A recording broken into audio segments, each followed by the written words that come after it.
Boa noite, muito obrigado. Sejam todos muitíssimo bem-vindos a mais uma reunião de estudo e prática da meditação Shinsokan. Nessa segunda-feira à noite nos encontramos mais uma vez para aprofundarmos, elevarmos o nosso pensamento e compreendermos um pouquinho mais sobre essa grandiosa verdade da Seiichi Onoe, que é a verdade, o homem é filho de Deus. E para nós começarmos essa reunião, faremos uma oração que consta no livro Sutra Sagrada Verdade e Orações, volume 1, de autoria do professor Masaharu Taniguchi. A oração que nós faremos hoje é a oração que consta na página 126, lembrando que o meu livro é 37ª impressão, é a oração para solucionar os problemas. Olha que maravilhoso! Se você tem um livro em casa, você pode acompanhar a leitura em voz alta. Caso queira, você pode assumir a posição de oração, uma ou outra posição confortável, fechar os olhos e mentalizar com bastante força as palavras desta oração. Vamos lá então? Oração para solucionar os problemas. Sou filho de Deus. Minha vida, essência, está firmemente enraizada no solo da grande vida, isto é, de Deus. O solo de Deus e as raízes da minha vida estão completamente integrados e essa integração jamais será rompida. A integração entre Deus e o Filho de Deus, que sou, é uma integração inabalável e indelével. Deus é o Criador de todas as coisas, está acima de todas as coisas e governa todas as coisas. Ele transfere ao homem, que é seu filho, o seu absoluto poder de governar. Por isso, o homem está acima de todas as criaturas e possui o poder de governá-las.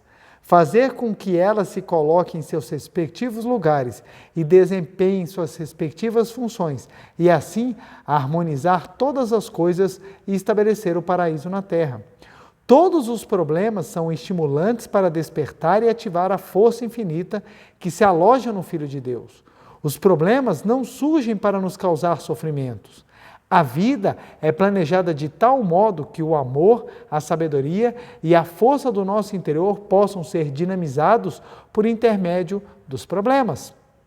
Há vezes em que os problemas não se resolvem só com a sabedoria ou só com a força, mas, quando o amor se manifesta verdadeiramente, resolve-se todo e qualquer problema. Nós, sendo filho de Deus, possuímos no interior a sabedoria infinita, a força infinita e o amor infinito. Porém, se eles não forem dinamizados, serão impotentes como um pintinho que ainda não saiu da casca do ovo. Não devemos colocar a luz debaixo do alqueire. A luz poderá demonstrar o seu valor somente quando for colocada em um lugar alto e iluminar o mundo. Amor é luz. Todos os tipos de ódio e conflito são trevas. Devemos exteriorizar sempre a luz do amor de Deus alojada dentro de nós, iluminar o mundo e solucionar todos os tipos de conflito. Onde brilha a luz, infalivelmente desaparece a treva. Quando o desinteressado amor de Deus brilha através do homem, todas as revoltas, inimizades, resistências, conflitos e ódios desaparecem infalivelmente e realiza-se um mundo de grande harmonia. Sou filho de Deus e recebi de Deus o poder e o direito de governar todas as coisas. Mas esse poder não é exercido por meio de violência ou coerção, é exercido através de amor. Amor é a força mais poderosa do mundo, mas não um amor egocêntrico. Somente o amor de Deus pode exercer um poder absoluto. O amor de Deus é desinteressado, é abnegado, não é amor carnal. É o amor que renuncia à carne e aos desejos, em favor do próximo. É o amor que chora pelo próximo, vivifica o próximo, alegra o próximo e beneficia o próximo. Sendo filho de Deus, pratico sempre esse amor. Não existem problemas que através do amor não possam ser resolvidos. Que oração maravilhosa, muito obrigado, muito obrigado, muito obrigado. Lembremos-nos sempre, não existem problemas que através do amor não possam ser resolvidos. Que maravilha, muito obrigado, muito obrigado. Boa noite novamente, muito obrigado. Quero agradecer a cada um dos senhores e das senhoras que estão participando hoje dessa maravilhosa reunião. Meu muito obrigado. Agradeço também imensamente o carinho de todas as pessoas que sempre deixam mensagens com muito amor, com muito sentimento, tanto no canal do YouTube da Seichonoye do Brasil, quanto no canal do YouTube da Meditação Shinsokan. Meu muito obrigado. Leio, recebo com todo amor, com todo carinho essas palavras e envio vibrações de bênção a todas as pessoas. Meu muito obrigado. Um abraço para quem está assistindo agora ao vivo, um abraço para quem vai assistir depois, tanto no Brasil quanto fora do Brasil. Meu muito obrigado. Vamos levar essas palavras da verdade ao maior número de pessoas, por isso não deixem de divulgar a palestra, dar a sua curtida, porque isso ajuda ao vídeo ter destaque e o próprio YouTube faz o papel também de divulgar para as pessoas. Então, meu muito obrigado. E hoje eu venho aqui com uma missão grandiosa, não que nos outros dias não seja, mas hoje ela é grandiosa porque, dentre todos os assuntos que nós abordamos há tanto tempo já, nas palestras da Meditação Shinsokan aqui, às segundas-feiras em Brasília, eu sempre abordei os mais variados assuntos, todos dentro da filosofia da Seichonoye, e alguns assuntos sempre chamam muito a atenção. Alguns sempre atraem o público ou atraem as pessoas assim de uma maneira positiva, e alguns instigam as pessoas e deixam elas meio bravas com aquilo que nós falamos. Como eu costumo repetir, a minha missão aqui é divulgar as palavras da verdade escritas pelo professor Masaharu Taniguchi e publicadas pela Seichonoye, tanto pelo professor Masaharu Taniguchi, quanto pelo professor Seiichi Taniguchi, quanto pelo professor Masanobu Taniguchi. Então a minha missão aqui é divulgar a filosofia.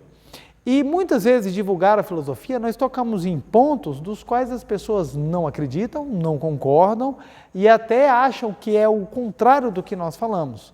Então o meu papel aqui é de divulgar aquilo que eu acredito, aquilo que eu prego, né, aquilo que eu comungo, né, e aquilo que eu tenho como princípios e que norteiam a minha vida. Pois então, de vários assuntos que eu já trouxe polêmicos, tem um especial que tem me chamado muita atenção nos últimos tempos e eu vou visitar esse assunto de uma maneira um pouco mais calma. Há um vídeo curto no canal da Meditação Shinsokan chamado assim, A Vida é Justa. E esse vídeo gerou assim algumas polêmicas e algumas pessoas vêm deixar mensagens no canal, inclusive me ofendendo. Então, nós tivemos uma última mensagem aí que a pessoa escreveu e ela literalmente me xingou mesmo, em razão exatamente daquilo que eu digo.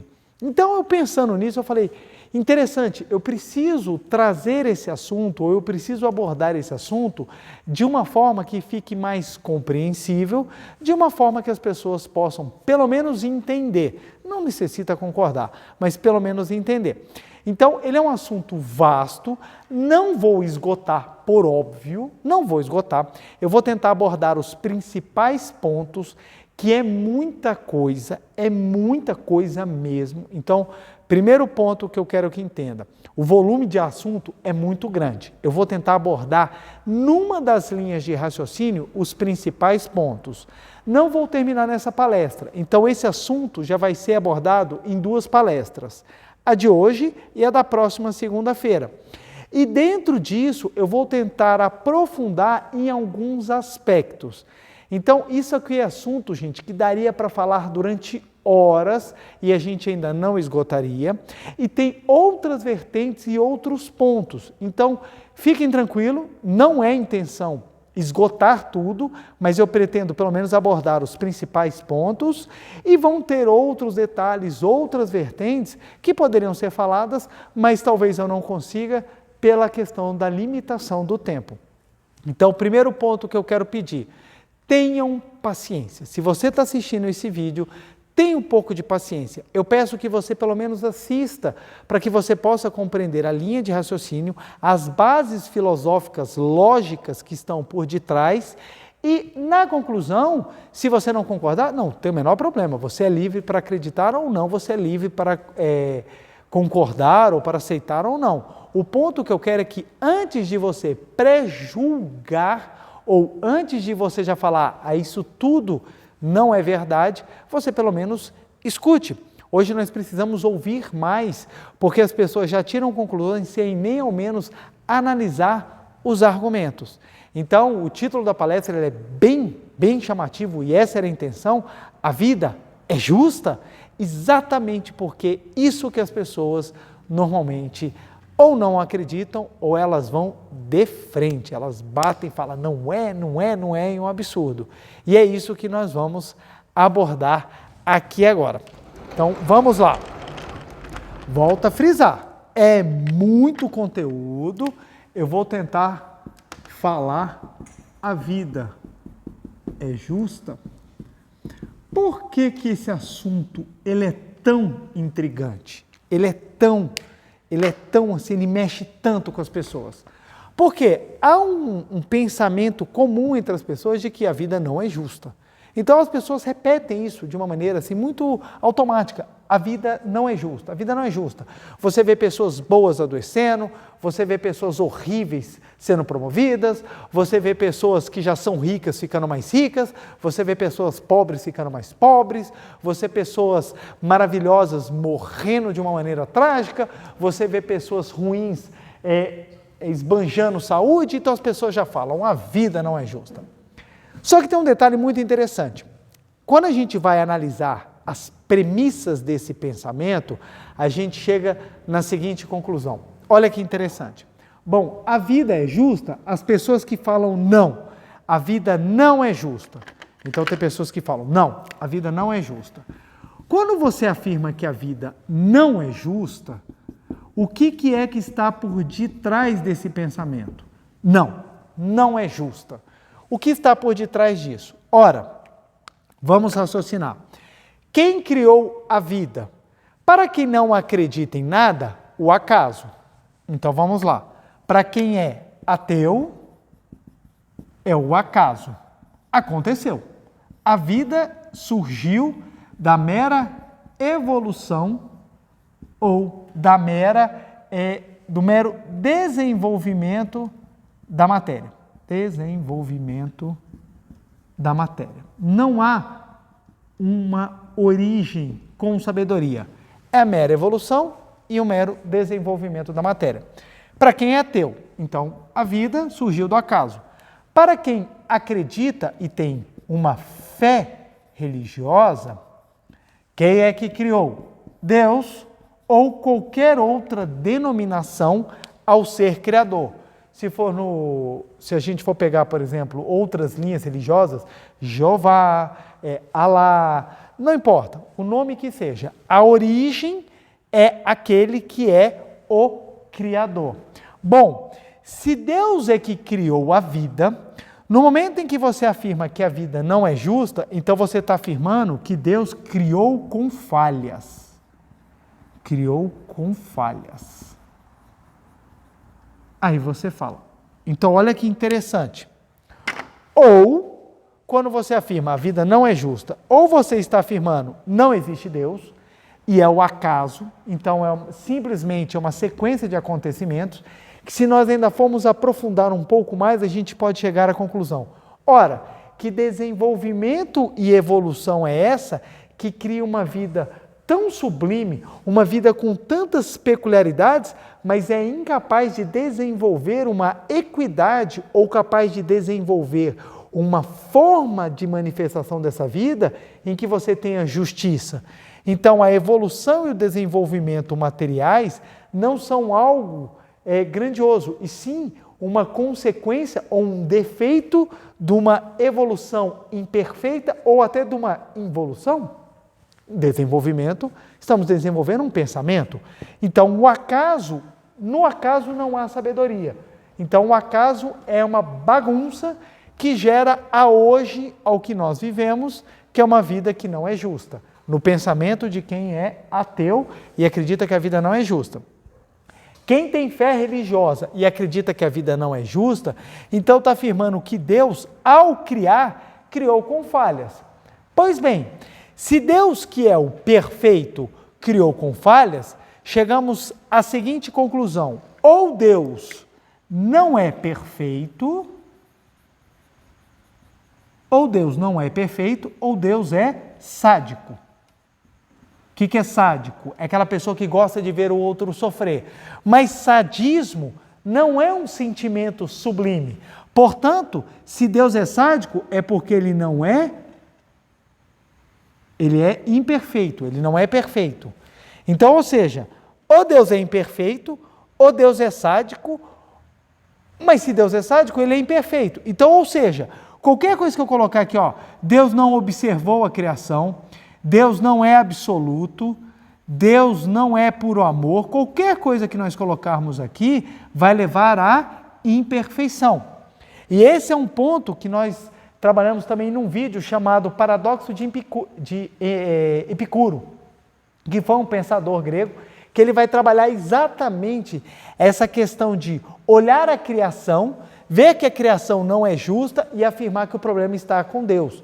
Então esse é um pensamento, você vê, já estava na Grécia clássica, na Grécia antiga, esse pensamento, ora, a vida não é justa. Se a vida não é justa, então o problema está na criação por Deus. Ora, se o problema está na criação, se criou errado, é porque o erro está no Criador. Então isso não é um pensamento novo, é um pensamento antigo, que é muito trabalhado, ele é muito pensado na filosofia e chega a esse ponto.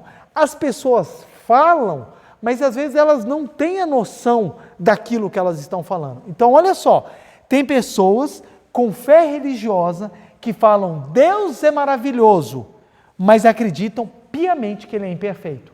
Então Deus não é o sublime, Deus é simplesmente uma pessoa com maiores poderes do que você. Então Deus é uma pessoa imperfeita, é uma pessoa que criou de forma equivocada, por isso que a vida não é justa.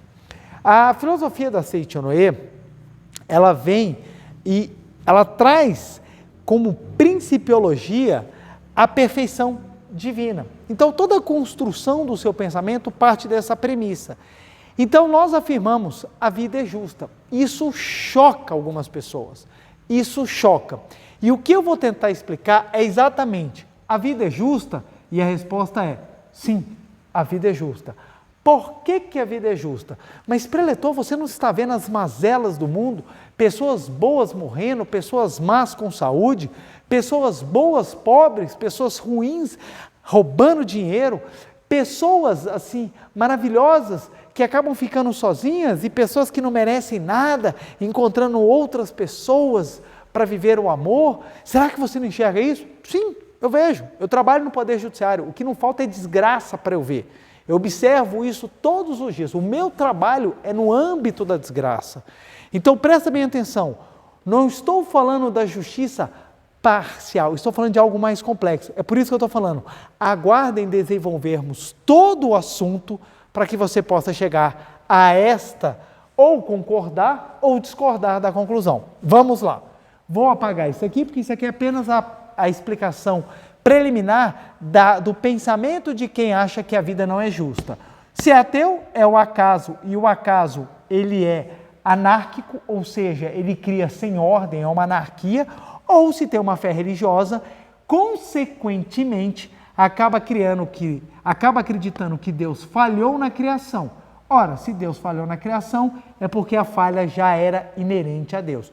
Então, mesmo a pessoa falando que Deus é perfeito, é onisciente, é onipresente, é onipotente, no fundo, ela não acredita. Ela retira de Deus um desses atributos para justificar a falha da criação e afirma de maneira categórica, a vida não é justa. Mas vamos lá? Para nós desenvolvermos esse pensamento, eu preciso trabalhar alguns elementos. Vamos lá. O livro que nós vamos utilizar neste primeiro momento vai ser o livro A Verdade da Vida, volume 15, que eu vou utilizar no primeiro momento. Conjuntamente com ele, nós vamos utilizar o livro também A Humanidade é Isenta de Pecado. Então, são os dois livros que eu vou utilizar. A bibliografia principal é o livro A Verdade da Vida, volume 15, de autoria do professor Masaharu Taniguchi, ou seja, o 15º volume da coleção A Verdade da Vida, e o livro A Humanidade Isenta de Pecado, que é retirando um trecho também aqui do livro A Verdade da Vida, volume 15. Então, o livro básico é o livro A Verdade da Vida, volume 15, que é o Diálogo sobre a Vida, parte 1. Então, vamos lá. Para nós entendermos o porquê que a vida é justa, a gente precisa primeiro compreender vamos dizer assim, o primeiro aspecto.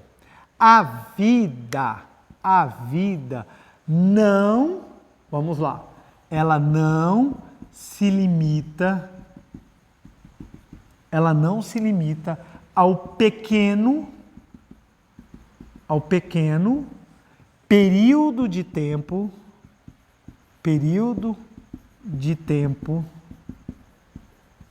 da existência fenomênica. Por que eu estou falando isso? Fenomênica. Por quê? Como a palavra vida ela é utilizada em vários aspectos, em várias situações, as pessoas confundem.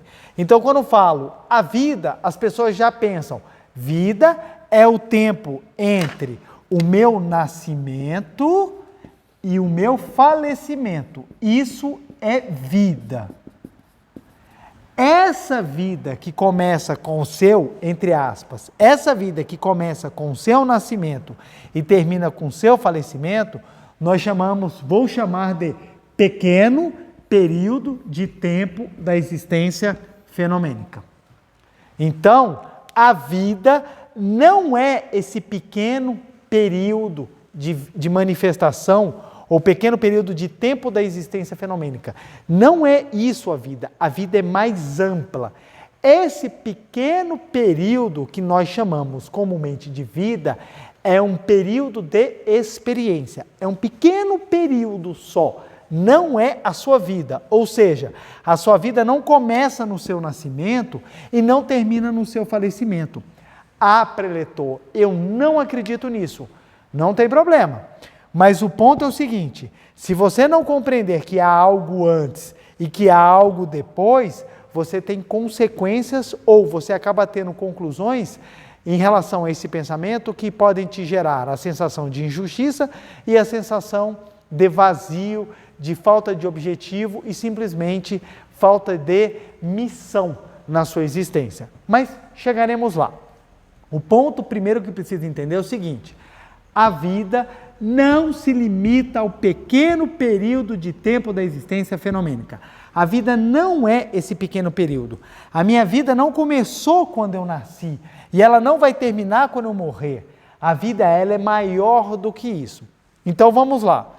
Esse primeiro aspecto ele precisa ser compreendido. Por quê? As pessoas que enxergam no período do nascimento até o período da morte a sua vida, elas vão sempre ter a conclusão de que a vida é injusta. Sempre. A conclusão é óbvia e ela tem sentido. Ora, se a minha vida começa com o nascimento e vai terminar com a minha morte, ela obrigatoriamente vai ser injusta. Por que ela vai ser injusta? Porque eu não vou ter tudo o que eu quero, eu não vou conseguir tudo o que eu quero, eu não vou ser tudo o que eu quero, eu não vou conseguir fazer tudo o que eu quero, e assim, infinitamente, o quero, não vai. E ainda mais se você comparar com outro. Então, olha só, para a pessoa que acredita que a vida é somente esse período de tempo entre nascimento e morte, primeira pergunta, por que eu sou filho dos meus pais e não sou filho do Elon Musk? Poxa, eu queria nascer em berço de ouro. Por que eu não nasci? Logo, alguém é multibilionário e eu não. Já há injustiça. Outra, por que alguém não nasceu no meu lar, que foi um lar que me deu condições, e nasceu de repente num lar absolutamente destroçado? Pai usuário de droga, mãe usuário de droga, sendo criado pelos avós, abandono completo, sofrendo as mais piores adversidades. Por que alguém nasce na favela e outros nascem em lares abastados? Só aí. Mas, por que algumas pessoas nascem bonitas, outras nascem feias e tem aquelas que ainda nascem com deformidades? Tem aquelas pessoas que nascem sem membros, nascem em situações assim, de grande dificuldade, até nas coisas básicas, como locomoção, como cuidar de si próprio. Podemos ir mais. Por que algumas pessoas nascem, por exemplo, nos Estados Unidos? Tem pessoas que nascem em Orlando e podem ir para a Disneylândia todo final de semana. E tem pessoas que não, que nascem em lugares que você não tem chance nem de ir para o Parque Ita, que é um parque bem aqui simplesinho que nós temos aqui em Brasília, é o Nicolândia. A pessoa não tem condição de ir sequer para um parquinho de areia. Às vezes as pessoas nascem no meio de países que estão vivendo guerra civil.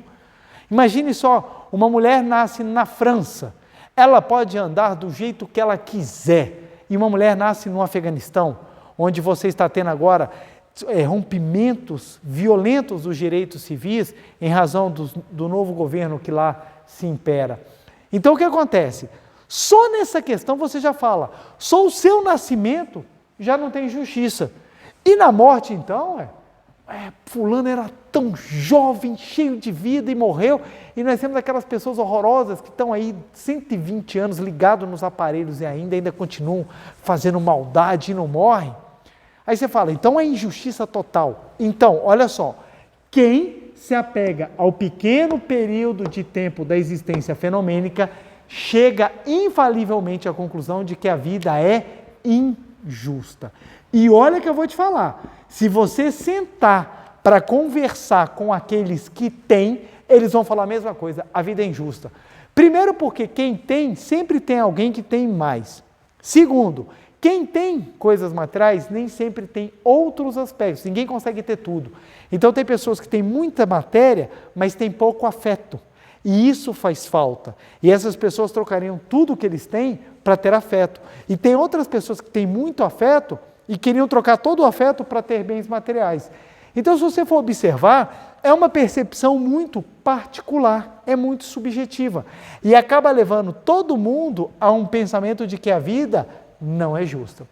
Logo, quem acredita que a vida está limitada ao nascimento e falecimento, obrigatoriamente, ou na sua grande maioria, chega à conclusão de que a vida não é justa. Para que nós possamos compreender a justiça da vida, precisamos enxergar elementos que estão além ao pequeno período de tempo da existência.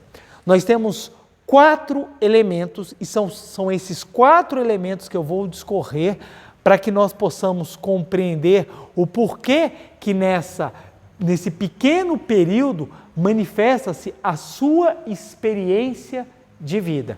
Então eu vou discorrer sobre esses 4, eles são complexos, não são coisas muito simples, mas eu vou tentar abordar da melhor maneira possível, da melhor maneira que eu conseguir hoje e na próxima segunda-feira, e sem problema, se ficarmos com dúvida, nós voltamos e revisitamos esse tema mais uma vez. Vamos lá. É importante compreender bem esse início, porque isso é a base para entender aonde eu vou chegar. Então vamos lá. A vida é justa? Para nós compreendermos, primeiro, temos que entender que a vida não é limitada ao período do nascimento e da morte. Então vamos lá, vamos botar aqui esse elemento. Vou botar aqui uma observação. Lembrar que a vida não é o curto período de tempo. Vamos lá, só para lembrar, tá bom, gente? Isso aqui é só para lembrar. Aqui, essa observação é só para lembrar isso. Vamos lá. Primeiro elemento que nós precisamos compreender. Vamos lá. Primeiro elemento. Deixa eu anotar aqui de azul. O primeiro elemento é a lei mental. É o primeiro elemento que nós precisamos compreender. Segundo elemento, eu vou trazer todos para que a gente tenha uma visão global daquilo que eu vou abordar. Segundo elemento é o karma, ou situações kármicas. Pode ser escrito tanto com C quanto com K, viu? Kármicas, é o karma. Terceiro ponto, influência do mundo espiritual.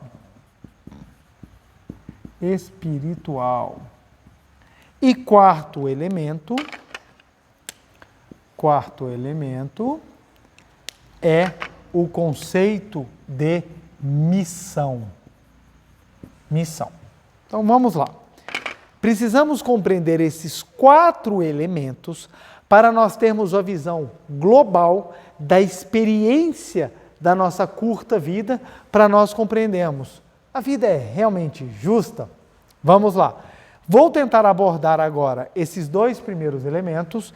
O terceiro e o quarto elementos vou tentar abordar na próxima segunda-feira. Vamos ver como é que eu vou conseguir andar aqui, porque é muito conteúdo. Se eu não conseguir os 2 primeiros, não tem problema. Se eu fizer um só, os outros 3 eu abordo na próxima. Se eu conseguir andar um pouco mais, é bom que eu vou tentando trazer ou relembrar alguns conceitos. Mas vamos lá. Primeiro ponto, lei mental. Olha só o que o professor Masaharu Taniguchi traz no livro A Verdade da Vida, volume 15. Estou na página 66 e esta aqui é a 8ª impressão. Olha o que ele fala. Há alguns dias recebi uma carta de um leitor da revista Seichonoe, dizendo que é servidor público e que constantemente entra em choque com seu chefe. Este o repreende asperamente por falhas insignificantes, que seriam toleradas se fossem cometidas por outras pessoas. Magoado com as injustiças do seu chefe e na tentativa de tornar o seu trabalho mais agradável, tem lido diversas publicações de conteúdo religioso, mas sem resultado satisfatório. O leitor temia que, a continuar tal situação, ou ele pediria demissão ou acabaria sendo dispensado, pois não estava conseguindo suportar essa tensão. E termina a carta pedindo-me alguma solução para o caso.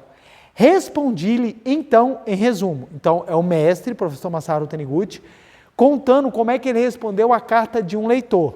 Então, como é que ele respondeu? Você quer receber bondade e ser bem tratado pelo seu chefe. Só quer receber sem dar nada em troca. Nunca pensou em ser bondoso com seu chefe. Por isso, você não é feliz. Na carta que me escreveu, sinto apenas seu desejo de receber minha ajuda sem nada me oferecer. Este mundo é justo. Devolve-lhe apenas o equivalente ao que você dá.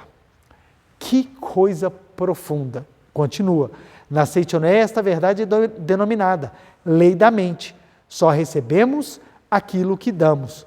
A bondade é retribuída com bondade. Se você só pede, os outros também só pedirão a você. Se critica, os outros será criticado. Pare de se queixar do seu chefe, achando parcial na avaliação dos trabalhos. Viva a partir de agora sobre o lema da bondade e da gratidão, conforme a filosofia da Seichonoe. Agindo desta maneira, seu chefe também o tratará com bondade e gratidão.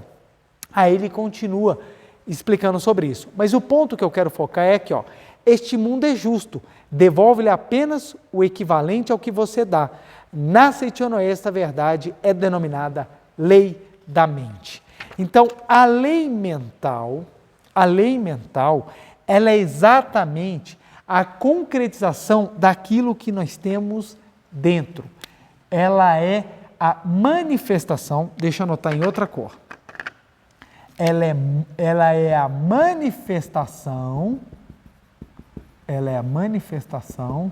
na forma do nosso conteúdo.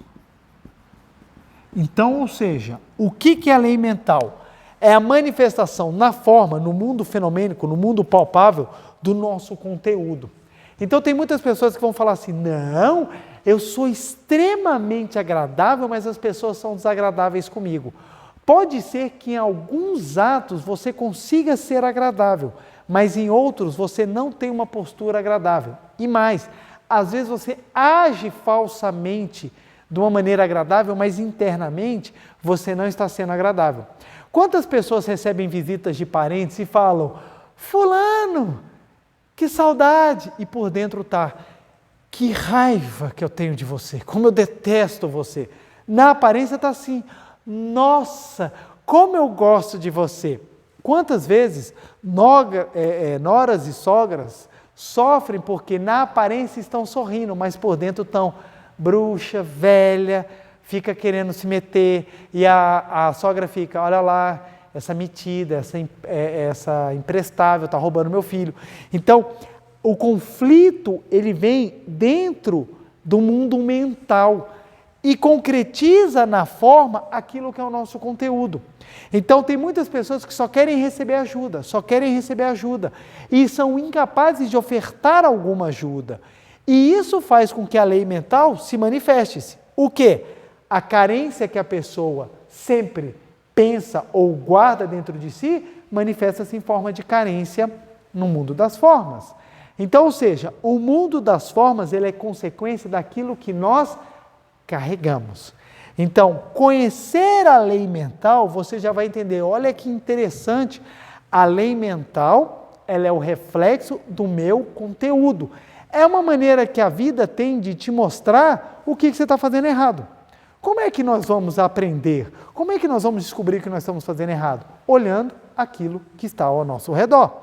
Se você jogar tinta vermelha num tanque de água transparente, dependendo da quantidade de tinta e a sua concentração e o volume de água naquele tanque, o tanque vai ficar vermelho. A mesma coisa acontece. Se nós tivermos pensamentos azuis, os fatos da nossa vida terão uma coloração azulada. Então, nós precisamos compreender a lei mental para que a gente aprenda, para que a gente consiga, para que a gente dê um salto definitivo na compreensão de que nós colhemos aquilo que nós plantamos. Não é uma, não são duas, não são três, o número de pessoas que eu encontro que vem me reclamar das situações da vida e ela não percebe que ela faz exatamente aquilo que ela reclama. E não precisa ir longe não, eu vivo experiências da minha vida que eu falo, por que eu estou vivendo isso? Quando na verdade o que eu estou vivendo é fruto de conteúdo mental que eu tenho.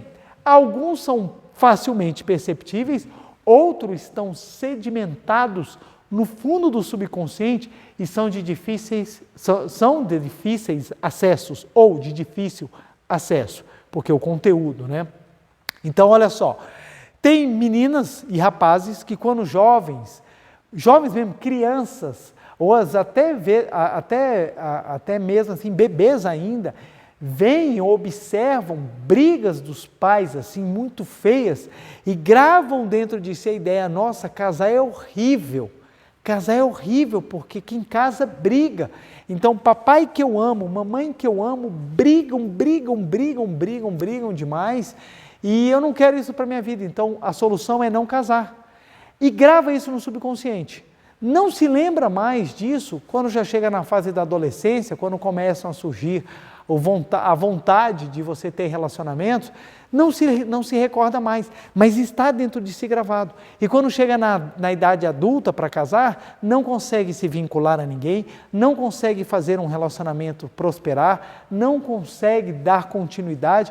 Toda vez que começa a ter um relacionamento, acaba brigando e assim vai levando uma vida de sucessivos fracassos. E ela fala, meu Deus, por que tem pessoas que casam tão fáceis e às vezes casam até várias vezes? Nós temos exemplos de artistas aí que casaram 10 vezes e eu não consigo uma vez, eu só quero uma. Tem pessoas que casaram 10 e eu não consigo uma. Por quê? Ela desconhece que dentro dela há algo que manifesta na forma aquele conteúdo. Está guardado, está escondido, mas tem. Então, ou seja, tudo o que vai nos acontecendo é fruto de um conteúdo mental que está dentro de nós. Compreendendo isso, você vai falar, ah, que interessante. Então, as situações, elas têm correlação com conteúdos mentais. Sim. Olha que interessante. Preletor, ele me ofendeu, ele me xingou, ele foi extremamente malvado comigo, sou eu que tenho que perdoar? Sim, mas por que eu que tenho que perdoar? Eu sou o bondoso, ele que é o malvado. Eu sou o legal, ele que é o cruel, por que eu tenho que perdoar? Porque se você mantiver o ódio dentro de você, esse ódio irá se manifestar na forma, independentemente de quem está certo ou quem está errado. E muitas vezes é assim, tem o certo daqui, o certo de lá e a verdade que não tem nada a ver, nem com um nem com o outro. Eu vejo muito isso no Poder Judiciário. A gente tem a verdade de A, a verdade de B e a verdade do que realmente aconteceu em C, que não tem nada a ver nem com um nem com o outro. Mas o que acontece? A lei da manifestação mental, ela não procura certo ou errado, ela simplesmente manifesta, projeta conteúdo. Se dentro de você está com ódio, por mais razão que você tenha, não importa, esse ódio vai se manifestar na forma e você acaba adoecendo, você acaba atraindo uma situação extremamente dolorosa para a sua vida. Por quê? Projeta-se aquilo que está no seu interior. Compreendendo que independe de quem está certo ou quem está errado, a lei ela é certa, a lei ela é sábia e assim ela age, você vai entender o porquê que nós temos que tomar a ação de nos limparmos antes que o outro tome consciência. É que nem tomar banho. Foi ele que me sujou de lama. Não interessa, tome banho, porque se você ficar sujo de lama, quem vai feder é você. Da mesma forma, não me interessa se foi A, B ou C que me sujou lama, rasgou a minha roupa e me deixou absolutamente encardido. Não interessa. O que eu tenho que fazer é tomar meu banho para eu ficar limpo. Da mesma forma, não importa quem, o que interessa é que eu limpe a minha mente, os meus sentimentos, para que eu possa manifestar na forma aquele conteúdo sublime que eu tenho dentro de mim. Então, ou seja, a lei mental é um aspecto da sabedoria de Deus que se manifesta para dar ordem, para dar ordem. A ordem só é estabelecida se a lei é cumprida. Como a lei mental não é uma lei feita por nenhum congresso humano, é uma lei feita para dar ordem, ela é de aplicação infalível. Ela é de aplicação certa. Um aspecto da lei mental é a lei física. A lei física é um aspecto da lei mental que rege o mundo da manifestação. A lei física ninguém discute. Ninguém discute com a lei física. Se falar assim, vou te soltar um peso de 50 toneladas na sua cabeça, em qualquer lugar da face da terra eu serei esmagado. A lei ela é certa. Da mesma maneira que se você pegar 2 átomos de hidrogênio, juntar com um de oxigênio, vai virar uma molécula de água. Ah, não, mas eu quero que vire chumbo. Não vai virar. A lei ela é certa, ela dá organização. Do mais elementar elemento, que é o átomo de hidrogênio, que você tem um núcleo com um próton e um elétron, do mais elementar hidrogênio até os elementos radioativos mais complexos que estão em decadência e soltando outros elementos, que estão decaindo e soltando, criando outros elementos, emitindo radiação, você há uma sabedoria que rege todas as forças. Então, desde a força gravitacional, a força eletromagnética, a força nuclear fraca, a força nuclear forte, as 4 forças da natureza, elas são regidas por uma sabedoria de uma lei, que é uma lei mental manifestada na forma física. Então, em qualquer lugar do mundo, as leis físicas são iguais. É por isso que você consegue ter trem no Japão, você tem trem na Alemanha, você tem trem no Brasil. Se as leis físicas não fossem as mesmas no mundo, em cada lugar você ia ter uma coisa sendo manifestada. Então, no Japão não tem gravidade, no Japão todo mundo voa.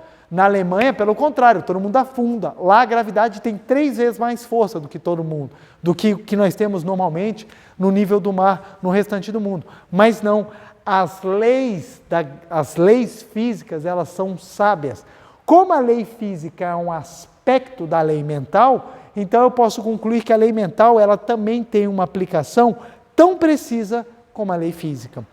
Então as leis mentais elas são expressões da sabedoria de Deus. A lei mental é uma expressão da sabedoria de Deus para impor ordem.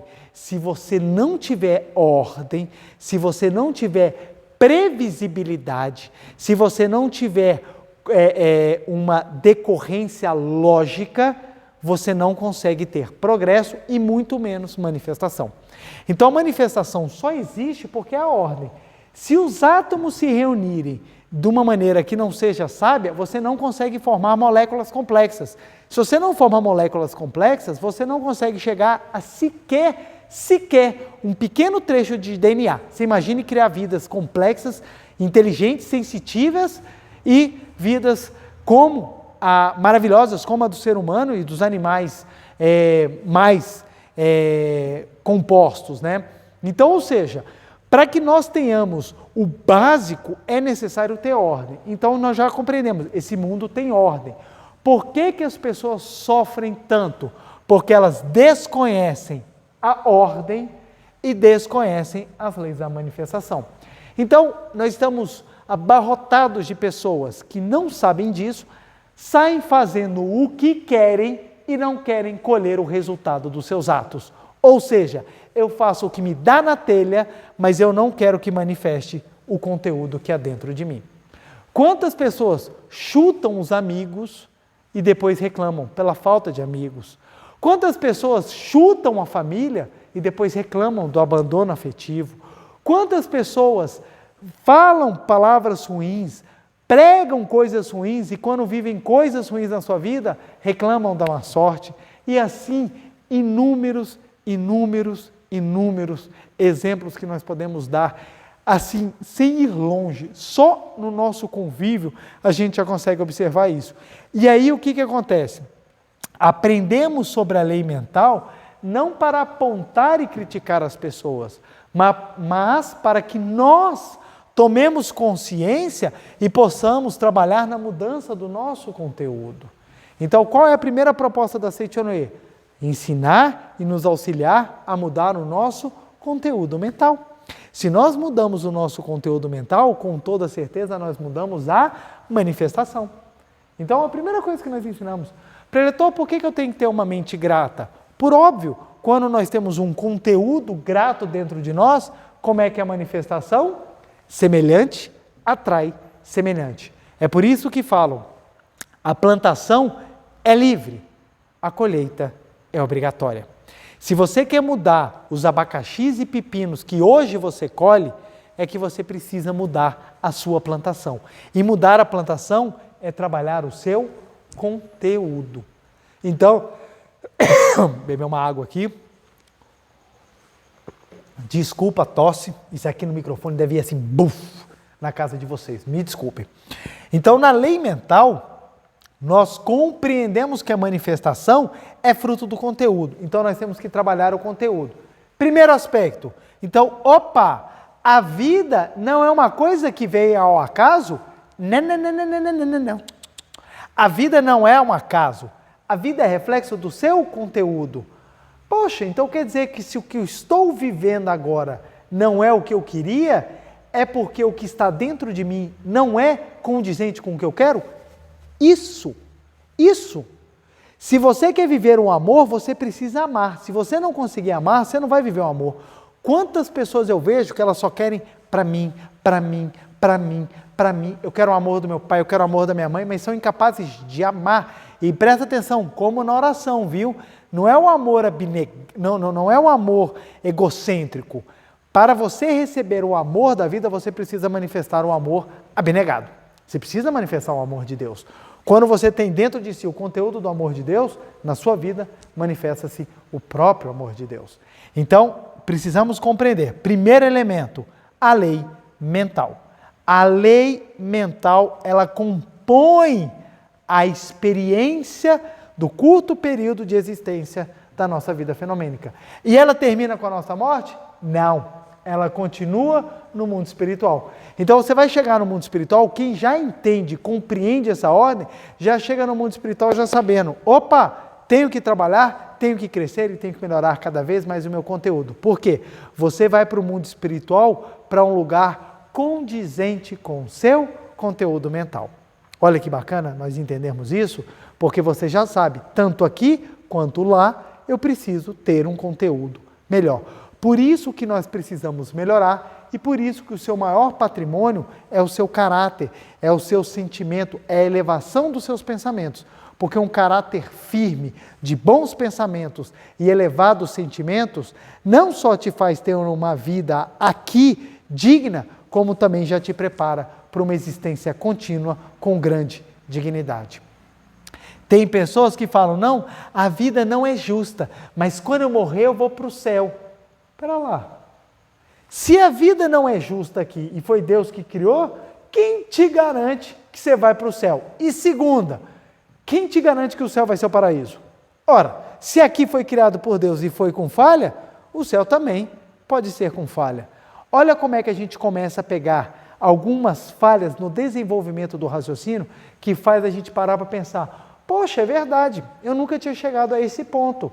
Ora, se a criação de Deus do mundo fenomênico é falha, quem não garante que a criação também do paraíso celestial de Deus também é falha? Vai que quando a gente morrer, chegar no mundo espiritual, para quem acredita que vai para o paraíso, chegar no paraíso e falar, eu achei que aqui era um hotel 7 estrelas, estou vendo que o negócio aqui não é nem um hotel, um hostel, e meia estrela, o negócio aqui é muito bagunçado. Por quê? Se Deus falha na hora de criar, quem não garante que Deus falha também na hora de viver no paraíso? É o mesmo pensamento da mitologia grega e da mitologia romana. O Olimpo, onde viviam os deuses, gente, era uma bagunça. Era gente pegando gente, era traição, era uma bagunça. Era o Olimpo, onde viviam os deuses. Quem acredita que o mundo fenomênico é falho, mesmo sendo criado por Deus, não tem nenhuma certeza de que o paraíso também vai ser perfeito. Não tem essa certeza. Vai simplesmente numa fé cega. Mas vamos lá. Então a lei mental, criação da sabedoria da vida de Deus, a sabedoria de Deus manifestada na expressão fenomênica. Aí nós vamos para o segundo ponto. Lembrando, gente, tem muita coisa para abordar, muito aspecto, mas eu quero trazer somente nesse sentido aqui do conteúdo, para que você possa compreender que a sua vida é resultado da sua ação. Da sua ação. Então, ou seja, a vida ela é resultado da sua ação. Desdobrando a sua ação, nós vamos chegar no conceito de karma. Porque algumas pessoas vão falar assim, preletor, mas você está falando que a minha vida é fruto do meu conteúdo? E os bebês que nascem com câncer? E as crianças que morrem pequenas? E aquelas crianças que vão tentar atravessar dos países da Ásia ou da África, vão tentar atravessar lá o mar Mediterrâneo para chegar na Europa e morrem afogadas. E as crianças que morrem em situações, em tragédias, e os animais que também morrem, os animais são puros. Aí nós precisamos entender o desdobramento da ação. Uma coisa é fato, nós manifestamos aquilo que está dentro de nós. Agora nós precisamos entender o desdobramento da ação. Por quê? A pessoa que fala, o bebê que nasce puro fica doente e morre cedo. Isso não é justo. É porque ela está acreditando que a vida é somente aquele pequeno período de espaço. Mas não o é. Para que nós compreendamos o karma e as situações kármicas, nós precisamos entrar em 2 pontos. O primeiro ponto e normalmente o mais complexo de nós falarmos, o da reencarnação. Reencarnação. E o segundo aspecto que eu vou abordar é o da cruz. Vamos lá. Muitas pessoas que acompanham o nosso canal, ou muitas pessoas que assistirão esse vídeo, compartilham da fé cristã, seja ela em que linha que for, e a fé cristã não acredita na reencarnação. Outras pessoas que compartilham de outros pensamentos já conseguem entender a reencarnação. A grosso modo, primeiro ponto, não se preocupe, você não precisa acreditar em reencarnação, não. Você só precisa compreender o que eu vou dizer, porque eu vou abordar no espectro de quem acredita na reencarnação e no espectro de quem não acredita na reencarnação. Vamos lá. O que é o conceito da reencarnação? É simplesmente o desdobramento no tempo e espaço do conceito de ação. Então, o que é reencarnação? É você compreender que no curto período de tempo de uma vida fenomênica, vamos botar aqui 90 anos, é coisa pra caramba 90 anos.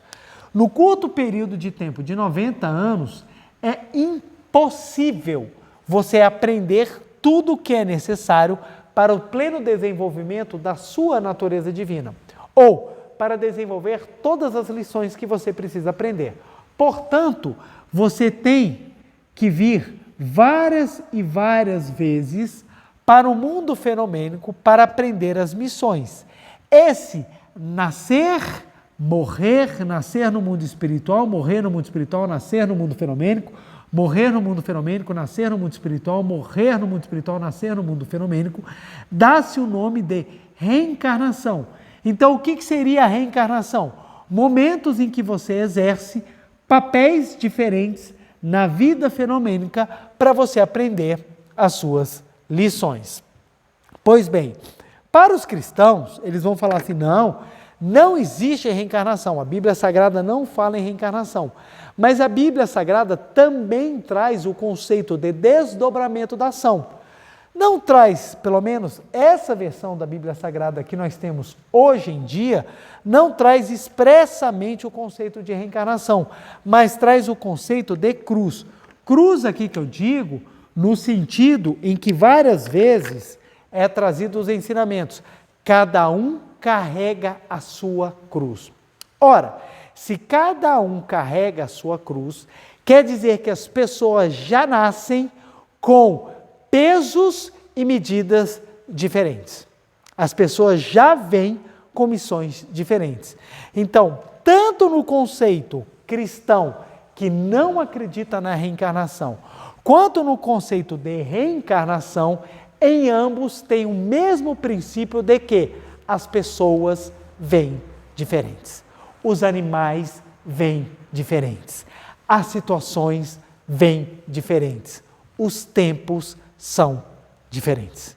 Então, ou seja, mesmo que você não acredite em reencarnação, se você compreender que cada um carrega a sua cruz, então você vai falar, pô, que interessante, se cada um carrega a sua cruz, quer dizer que cada um tem as suas missões, tem as suas lições, tem os seus aprendizados, tem as suas provações diferentes, ou seja, não é um equilíbrio, todo mundo não nasce igual, as crianças não nascem iguais, cada uma carrega a sua cruz. Aqueles que acreditam em reencarnação compreendem que há nesse trabalho de nascer e renascer, o acúmulo de ações e postergação de conteúdo, ou seja, o conteúdo que eu tenho agora, parte dele não é acumulado nesta vida, eu trago de outras existências. Vamos lá, não acredito em reencarnação. Beleza, o conteúdo que eu tenho agora é obra dessa diferenciação das missões e dos aprendizados que eu tenho que experienciar.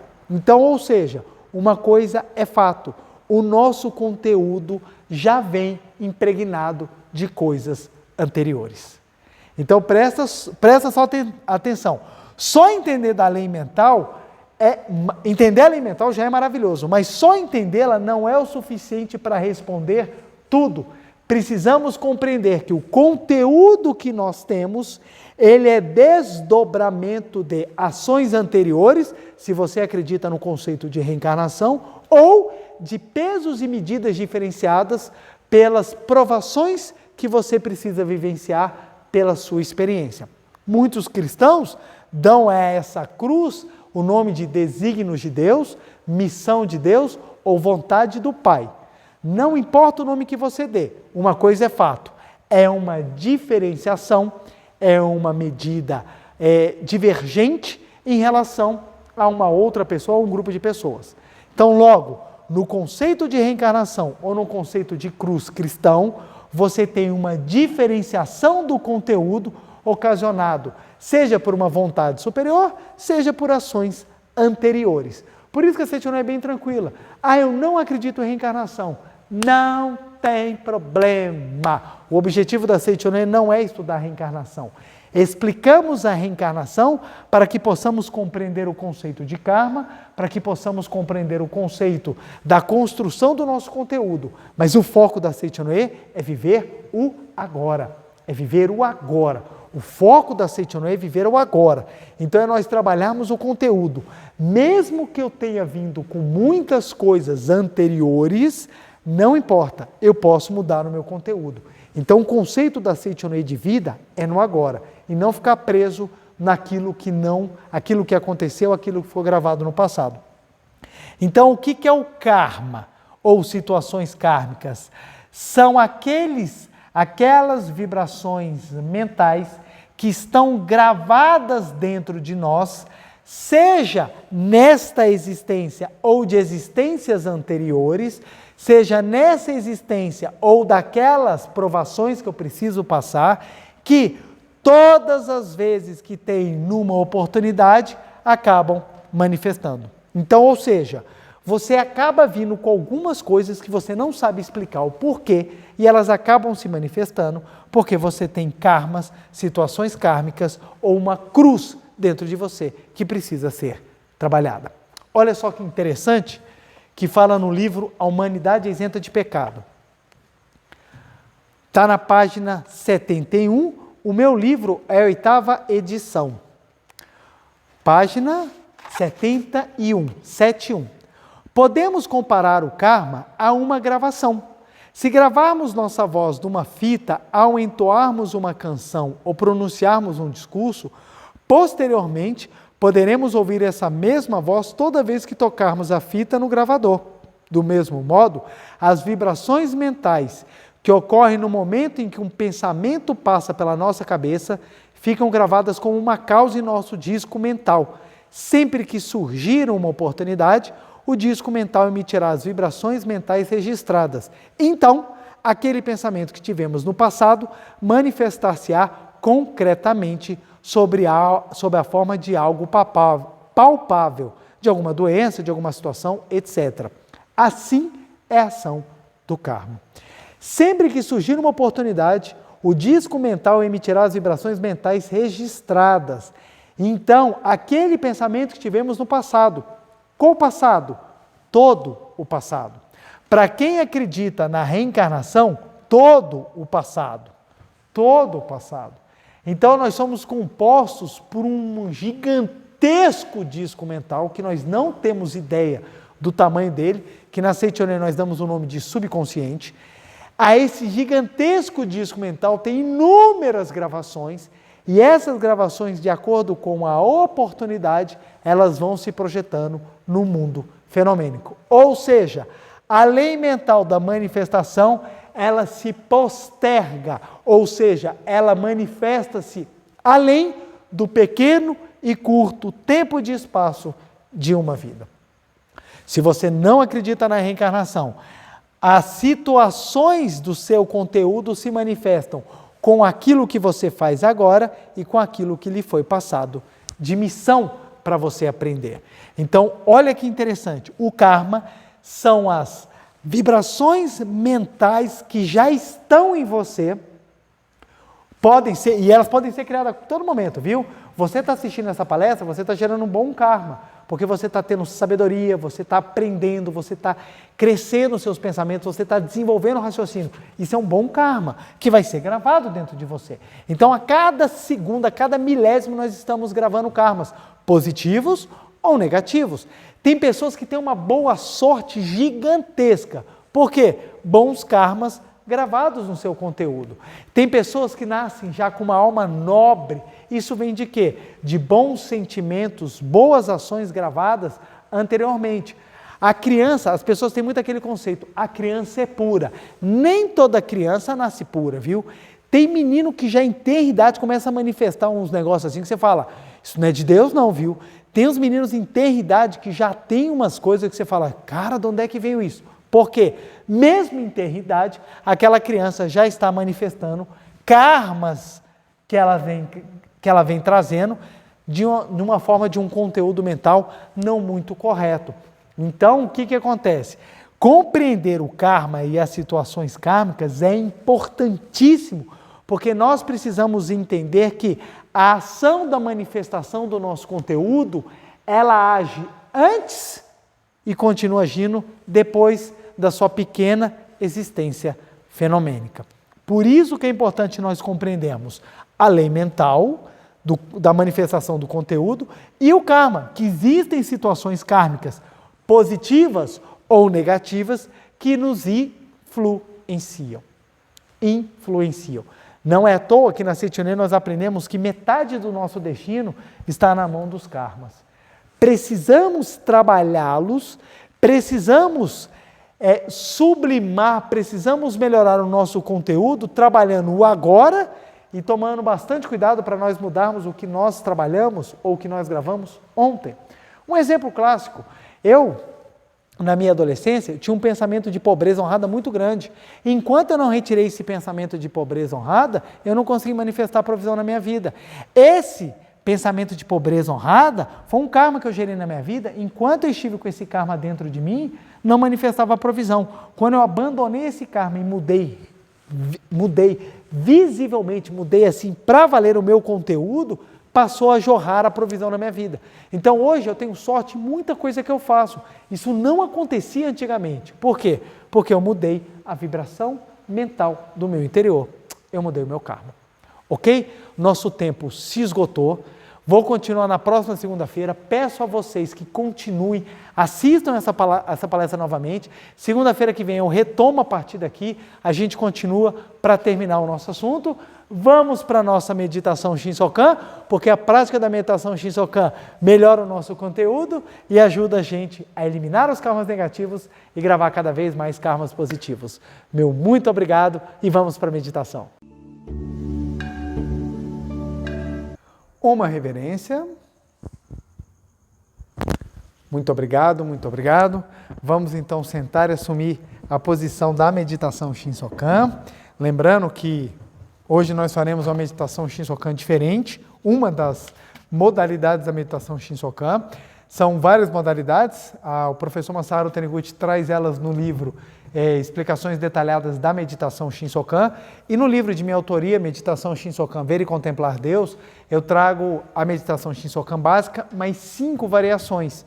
Então nós vamos utilizar uma dessas variações, que é a meditação Shinsokan em louvor a Deus, consta na página 114 do livro, e eu vou utilizar exatamente, eu vou fazer a leitura do livro para mostrar como é que nós podemos fazer a meditação Shinsokan com o livro, utilizando ele como guia, e naturalmente, à medida que nós vamos fazendo a meditação, a gente vai memorizando e a gente pode deixar o livro de lado.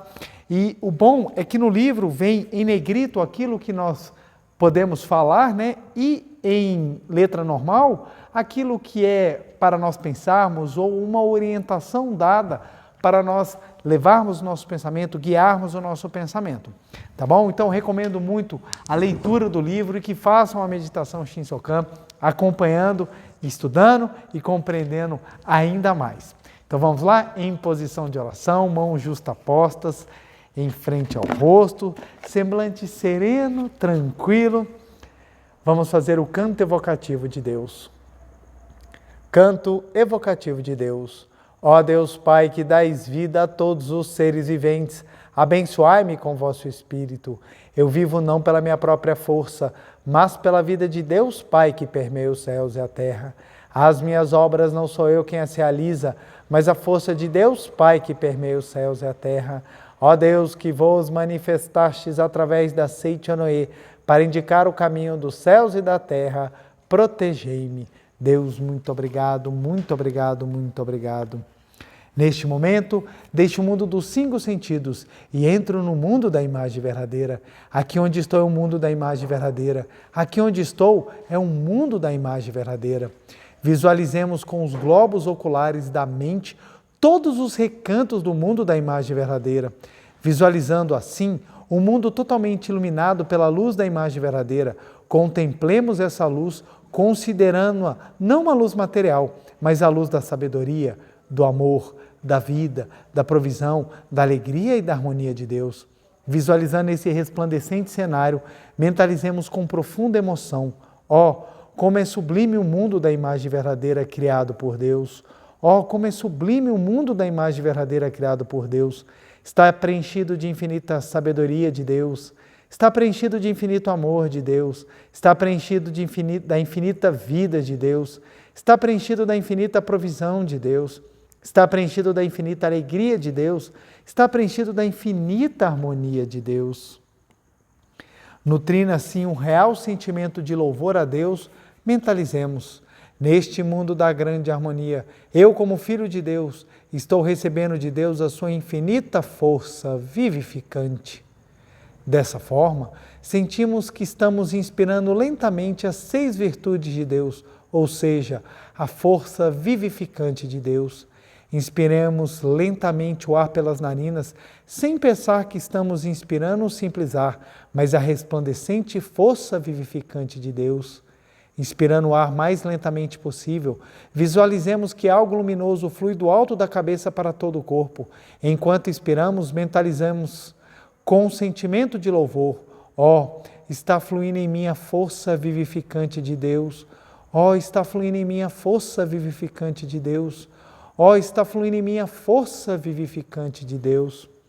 Sentindo que o ar preencheu os pulmões, retraímos levemente a região da boca do estômago, localizada pouco acima do umbigo, e como se estivéssemos engolindo a saliva, fazemos um movimento muscular, como que preenchendo o abdômen de ar, impondo força na parte inferior do abdômen, dilatando. Temos a sensação de plenitude. Não devemos pensar que o abdômen está preenchido de ar, mas preenchido pela força vivificante de Deus. Assim mentalizemos: ó, estou preenchido pela infinita força vivificante de Deus. Ó, estou preenchido pela infinita força vivificante de Deus. Já não sou eu quem vive, é a vida de Deus que é que vive. Mentalizando dessa forma, brotará do fundo da nossa alma a convicção inabalável de que Deus existe de fato e sentiremos uma grande alegria. Enquanto mentalizamos, o ar vai se esvaindo lentamente pelas narinas. Quando 70% do ar tiver se esvaído, inspiremos novamente mentalizando: ó, está fluindo em mim a força vivificante de Deus, está fluindo em mim a força vivificante de Deus. Ó, está fluindo em mim a força vivificante de Deus, está fluindo a força vivificante de Deus.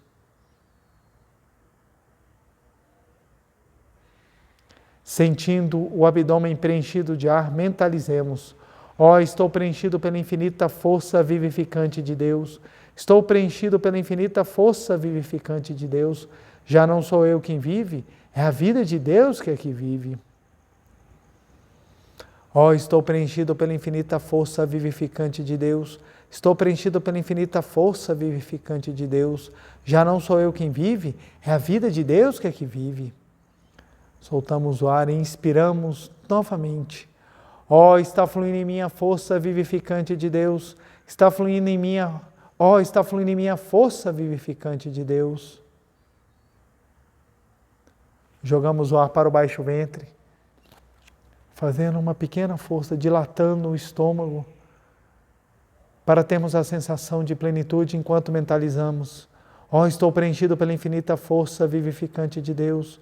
Ó, estou preenchido pela infinita força vivificante de Deus. Já não sou eu quem vive, é a vida de Deus que é que vive. Ó, estou preenchido pela infinita força vivificante de Deus.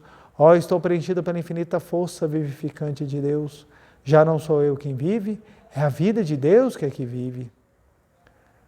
Quando 70% do ar tiver se esvaído, inspiramos novamente mentalizando: ó, está fluindo em mim a força vivificante de Deus. Ó, está fluindo em mim a força vivificante de Deus.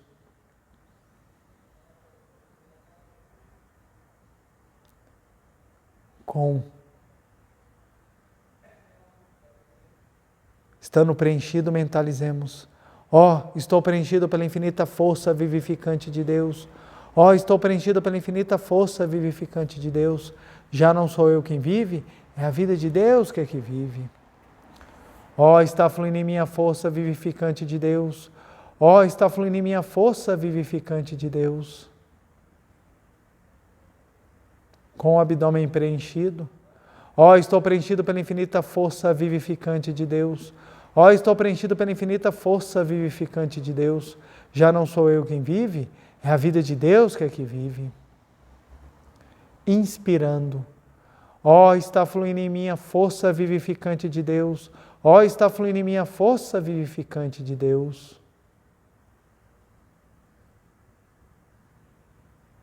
com o abdômen preenchido. Ó, estou preenchido pela infinita força vivificante de Deus. Ó, estou preenchido pela infinita força vivificante de Deus. Já não sou eu quem vive, é a vida de Deus que é que vive. Muito obrigado.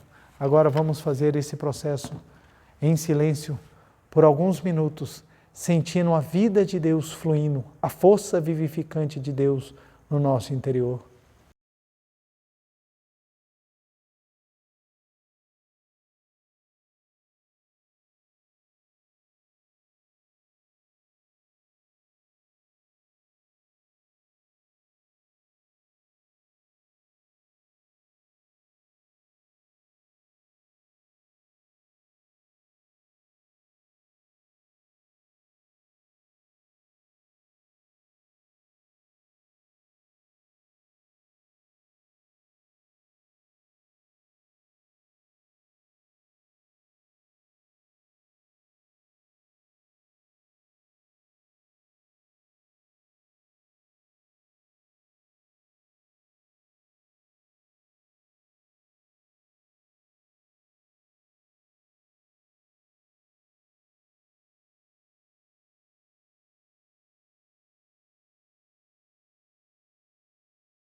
Deus, muito obrigado, muito obrigado, muito obrigado, muito obrigado.